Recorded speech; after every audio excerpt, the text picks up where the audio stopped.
Srivani trust పెట్టి పక్క రాష్ట్రాల్లో 139 కోట్లు ఇచ్చారండి వీళ్ళు. దేనికి ఇచ్చారండి మీరు 139 కోట్లు? తమిళనాడు ఎక్కడా, మహారాష్ట్ర ఎక్కడా, లేదంటే తెలంగాణ ఎక్కడా, కేరళ ఎక్కడా, లేదంటే కర్ణాటక ఎక్కడా, ఆంధ్ర ఎక్కడా, ఆంధ్రప్రదేశ్లో గుళ్ళు లేవా? జీర్ణావస్థలో ఉన్న గుడులు ఎన్ని చూపించమంటారు? మీ సాక్షి ఛానల్ పంపించని చూపిస్తాం, మీకు మీ బ్లూ మీడియాని పంపించని చూపిస్తాం.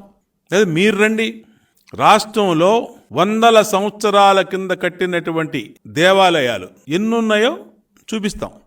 శ్రీవాణి ట్రస్ట్ యొక్క ముఖ్య ఉద్దేశం జీర్ణావస్థలో ఉన్నటువంటి దేవాలయాల్ని పునరుద్ధరించడానికి ఈ డబ్బుల్ని ఉపయోగిస్తామని భక్తుల దగ్గర తీసుకొని ఏం చేస్తా ఉన్నారు? తాడేపల్లిలో ఉన్న దేవస్థానానికి ఇస్తానన్నారా డబ్బులన్నీ? ఎక్కడికి పోతా ఉన్నాయి? దాదాపు 1500 కోట్లకి 860 కోట్లు లెక్క చెప్పారు. 750 కోట్లు, ఇంకా 700 కోట్ల దాకా ఉంది. ఈ 700 కోట్లు తాడేపల్లి దేవస్థానం పంపించారా?